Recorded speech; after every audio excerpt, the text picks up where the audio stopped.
Hello student, today in this lecture we are going to learn about singular points and Cauchy's residue theorem. Okay, so let us first start what is singular points. Okay, so point at which our function f of z is not an analytic is known as a singular point, or we can say that singularity of the function. Okay, suppose we have function f of z is equal to 1 upon z minus 2. Okay, so if we put z is equal to 2, so we can say that this will become 1 upon 0. Okay, and we will get infinitive answer. So we can say that for z is equal to 2, we will get function f of z is equal to infinity.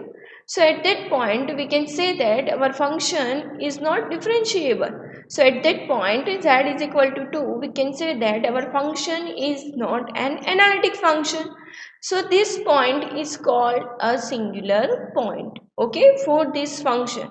So the definition, that is a point at which our function f of z is not analytic, is known as a singular point. So here we can say that z is equal to 2 is a singular point, okay. So there are three types of singularities. First one is isolated singularity, second one is removable singularity, and third one is essential singularity. Okay, so let us understand what is isolated singularity. So singular point z is equal to a is known as an isolated singularity if there is no other singularity within a small circle surrounding the point z is equal to a. Okay, otherwise it is called as a non-isolated singularity. For example, we have function f of z is equal to z square upon z minus 2 as an isolated singularity at z is equal to 2. Here you can clearly see that here we have z is equal to 2 point and there is no other singular point present. Okay, so we can say that this function has isolated singularity at z is equal to 2 point because there is no other any singular point present. Okay, so this type of function has isolated singularity. Okay, second one is removable singularity. So what is the definition? So an isolated singular point, first condition is for removable singularity, that is first one, that is our function has an isolated singularity. So here we have started definition from an isolated singular point z is equal to a. So first condition is that our function has isolated singularity. So an isolated singular point z is equal to a is known as a removable singularity if limit n tends to infinity f of z exists, or there is no negative power term of z minus a in Lorentz series f of z. Okay, for example, this function f of z is equal to sin z upon z. So here z is equal to 0. This is the point where our function is not an analytic function and there is no other any singular point present. So we can say that z is equal to 0 is an isolated singular point. And secondly, if limit n tends to infinity function f of z exists. So here we have function sin z upon z. So by putting limit n tends to infinity, we know that limit n tends to infinity sin z upon z will become 1 answer. So here we can say that limit n tends to infinity f of z exists. Okay, and there is no negative power term of z minus a. So here you can clearly see that in this function there is no negative power term of z minus a present. So we can say that this type of function has removable singularity. Okay, so we can say that function f of z has a removable singularity at z is equal to 0. Okay, third one is essential singularity. Okay, so a singular point z is equal to a is known as an essential singularity if the number of negative power terms of z minus a in Lorentz series is infinite. Okay, that is 1 plus x square by 2 factorial plus x cube by 3 factorial up to so on. Okay, so here we will get series, that is here x is equal to 1 upon z minus 2. So we will get series 1 plus 1 upon z minus 2 plus 1 upon 2 factorial 1 upon z minus 2 raised to whole square plus up to so on. So here you can clearly see that there is negative power term of z minus 2 which is present. in this Lorentz series and which is infinite. Okay, so since the number of negative power term of z minus 2 is infinite, so we can say that z is equal to 2 is an essential singularity. Okay, next one, here we have to understand that what is the pole of order m. Okay, for example, we have function f of z is equal to 1 upon z minus 1 into z minus 2 raised to whole cube. Okay, so what is pole? So here z is equal to 1, we can say that it is a pole for which our function is not an analytic function. So that point we can say that it is a pole. Okay, here we can say that if we put z is equal to 1, so we will get infinitive answer. Okay, so we can say that function f of z is not analytic at z is equal to 1 point. So z is equal to 1 is a pole, but it is a pole of order 1. Okay, again if we put z is equal to 2 here, so we can say that here 2. So by putting z is equal to 2, so we can say that again we will get f of z infinity. So we can say that function f of z is not an analytic function at z is equal to 2 point. So z is equal to 2 is a pole, but that is a pole of order 3. Okay, sometimes this pole of order 1 is also known as a simple pole. Okay, so these are the basic definition of singularity. First one is isolated singularity, second one is removable singularity, third one is essential singularity, and fourth one is poles of order m. Okay, our next topic is Cauchy's residue theorem. Okay, so what is Cauchy's residue theorem? So a function f of z is analytic inside and on a simple closed curve C, except at the finite number of singular point inside C, then integration of f of z into dz is equal to 2 pi I into sum of residues. Okay, here you can clearly see that this one is closed curve. Here in definition we have function f of z is analytic inside and on closed curve C, except at a finite number of singular point. Okay, these are the finite number of singular point. At singular point our function f of z is not an analytic function. So what is Cauchy's residue theorem? If our function f of z is analytic inside on a closed curve C, okay, so we can say that integration of f of z into dz is equal to 2 pi I into sum of residues. Okay, where the integral is taken in the clockwise direction around C. Here you can clearly see that this is the anti-clockwise direction. Okay, so let us understand with example, that is how to evaluate any integration with the help of Cauchy's residue theorem. Okay, first example, that is evaluate integration of C 5z minus 2 upon z into z minus 1 dz, where C is the circle, modulus of z is equal to 2, and here I am adding, that is by using Cauchy's residue theorem. Okay, so here you can clearly see that our function f of z is equal to 5z minus 2 upon z into z minus 1. Okay, so here we have 2 points. For z is equal to 0 and z is equal to 1, we can say that our function f of z is not an analytic function. Okay, here you can clearly see that if we put z is equal to 0, so again we will get f of z is equal to infinity and we cannot differentiate it. So if our function f of z is not a differentiable function, so at that time we can say that our function f of z is not an analytic function. And also same condition for 1. If we put here 1, so we can say that our function also not differentiable at z is equal to 1 point. So we can say that our function f of z is not an analytic function at z is equal to 1 point. So at z is equal to 0 and at z is equal to 1, we can say that our function f of z is not an analytic function. Okay, here now you can clearly see that here we have circle modulus of z is equal to 2. So compare this with z minus z0 is equal to r. So we can say that here center point is 0 0 and radius r is equal to 2. So here our center point is 0 0 and this is radius 2 circle. Okay, so this is the circle with center point 0 0 and radius r is equal to 2. Okay, so we can write like that. C is the circle,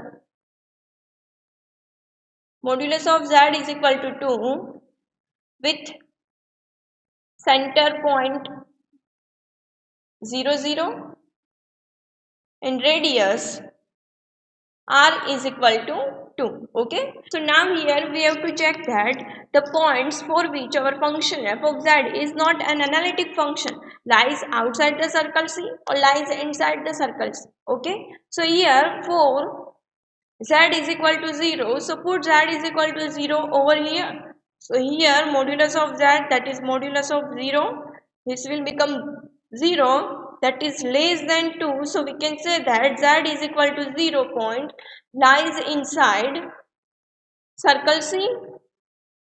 And second point, that is for z is equal to 1, suppose z is equal to 1, this will become modulus of z. So this is modulus of 1. So we will get 1 which is again less than 2. So we can say that z is equal to 1 point lies again inside circle C. So here we have 2 points for which our function f of z is not an analytic function and both points lies inside the circle C. Okay, so here we have to find residue for this both pole. Okay, here in second language, here we can say that z is equal to 0 and z is equal to 1, both are poles.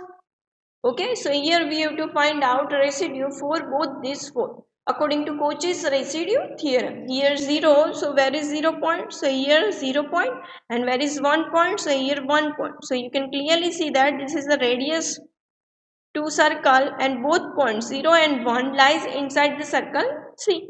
Okay, so here we have function f of z is equal to 5z minus 2 upon z into z minus 1. Okay, and now for z is equal to 0, and you can clearly see that here this is z is equal to 0 is a simple pole, its order is 1, so we can say that this z is equal to 0 is a simple pole. Okay, so for simple pole residue f of z, where z is equal to a, is equal to limit z tends to a z minus a into function f of z. Okay, so here we have a is equal to 0. So put that a is equal to 0, so we will get here z minus 0 into function f of z, that is 5z minus 2 upon z into z minus 1. This is z minus 0, indirectly z. So by cancel out this z and put z is equal to 0, so we will get 5 into 0 minus 2 upon this will become 0 minus 1. So now we will get final answer, that is 2. Okay, second we have z is equal to 1 which lies inside the circle C. So z is equal to 1 is also is a simple pole. Okay, so for z is equal to 1, residue function f of z at z is equal to a point, and here a is 1, limit z tends to a, z minus a into f of z. Okay, so here a is equal to 1, so put a is equal to 1, so here we will get z minus a, and here function we have 5z minus 2 upon z into z minus 1. If I cancel out this z minus 1 and put z is equal to 1, so we will get 5 minus 2 upon 1, so this will become 3. Okay, so here now we have two answer. First one for 0, first one for z is equal to 0, our residue is 2, and for z is equal to 1, our residue is 3. Okay, so now by Cauchy's residue theorem, okay, integration of C f of z into dz is equal to 2 pi I into sum of residues. Okay, so here we have function, that is integration of C 5z minus 2 upon z into z minus 1 into dz into 2 pi I sum of residue. So sum of residue, so first one is 2 and plus 3 because both point lies inside the circle C. So here we have to find residue for both this point. Okay, so after by finding out residue of both these points we have to add here. So first one is 2 and second one is 3. Okay, so here we have 2 pi I, this will become, we will get 12 pi I. This one is our final answer for this type of integration by Cauchy's residue theorem. Okay, let us take another example. Here we have question that evaluate integration of 1 upon z minus 1 raised to whole square into z minus 3 into dz, where C is the circle, modulus of z is equal to 2. And here I am adding one point, that is by using residue theorem. So evaluate this integration by using residue theorem. Okay, so here we have function f of z is equal to 1 upon z minus 1 raised to whole square and here into z minus 3. Okay, so here you can clearly see that if we put z is equal to 1, so again we can say that our function is not an analytic function. And if we put z is equal to 3 here, so again we will get answer f of z that is infinitive and we cannot differentiate it.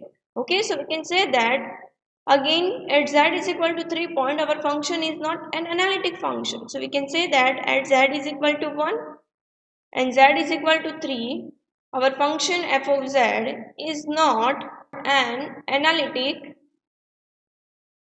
function. Okay, and now here we have circle, that is modulus of z is equal to 2. So compare this with z minus z0 is equal to r. So here we can say that z0, that is center point, is 0 0 and radius r is equal to 2. So here we have center point 0 0 and radius, this is r is equal to 2, and this is a circle with center point 0 0 and radius r is equal to 2. Okay, so we can write like that: C is the circle, modulus of z is equal to 2 with center point 0 0 and radius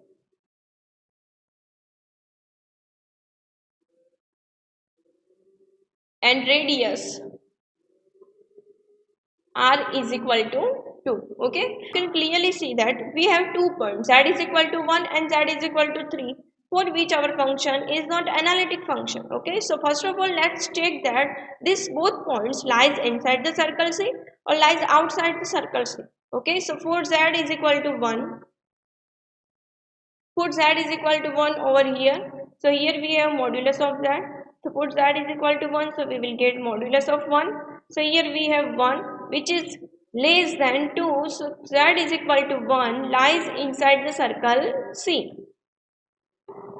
Okay, and second we have point 4 z is equal to 3 points. So let's check. So put here modulus of z. So here put z is equal to 3. So we will get modulus of 3. So this will become 3 which is greater than 2.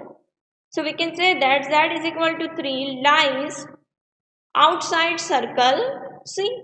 Okay, so here we have z is equal to 1 point and here we have z is equal to 3 points. So you can clearly see that z is equal to 1 lies inside the circle C and z is equal to 3 lies outside the circle C. Okay, so here now we have to find residue for which point which is lies inside the circle C, and here z is equal to 1 lies inside the circle C. So here we have to find out residue for only this point which lies inside the circle C. Okay, and ignore this z is equal to 3 point because it lies outside the circle C. Okay, so if we have 2 point, 1 point lies inside the circle C and 1 point lies outside the circle C. So ignore that point which lies outside the circle C. Okay, here we have to find residue only that point which lies inside the circle C. Okay, so here we have function f of z is equal to 1 upon z minus 1 raised to whole square into z minus 3. Okay, and point, that is z is equal to 1 which lies inside the circle C, is a second order pole. Okay, here z is equal to 1, so here you can clearly see that this is a second order pole. Okay, so residue for second order pole will become function f of z, z is equal to a, so for residue second order pole we, that is 1 upon m minus 1 factorial limit z tends to a d raised to m minus 1 dz raised to m minus 1 here z minus a raised to m into f of z. Okay, this is the equation for finding out residue of any mth order. Okay, m is order, so here order is 2. Okay, for this z is equal to 1, order is 2, so put m is equal to 2, so this will become 1 upon 2 minus 1 factorial, and here a is equal to 1 which lies inside the circle C, so here put that a is equal to 1, here d raised to 2 minus 1 upon dz raised to 2 minus 1, this will become 2 minus 1 and order is 2, and here function 1 upon z minus 1 raised to whole square into z minus 3. Okay, now 2 minus 1, that is 1 factorial, and 1 factorial answer is 1. So here we have only limit z tends to 1, this will become d by dz. Okay, and this z minus 1 square, z minus 1 raised to whole square cancel out, so we have only 1 upon z minus 3. Okay, and now we know that derivative of 1 upon z minus 3, by using division rule of derivative we will get this minus 1 upon z minus 3 raised to whole square. Now put z is equal to 1, so we have final answer 1 upon 1 minus 3 raised to whole square, so this will become minus 1 upon, this is 1 minus 2, so minus 2 raised to whole square, so this will become 4. Okay, so now here we have to find only residue for this point because this lies inside the circle C, and ignore this point because this lies outside the circle C. Okay, so now our final answer, that is integration of C f of z, that is 1 upon z minus 1 raised to whole square into z minus 3 is equal to 2 pi I into sum of residues, and here sum of residue, that is only 1, and this one is minus 1 by 4, so we will get final answer, that is minus pi I by 2. This one is our final solution for this integration. Okay, so in this lecture we have studied about singular point, singularities and Cauchy's residue theorem, and evaluate integration with the help of Cauchy's residue theorem. Okay, thank you for watching this video.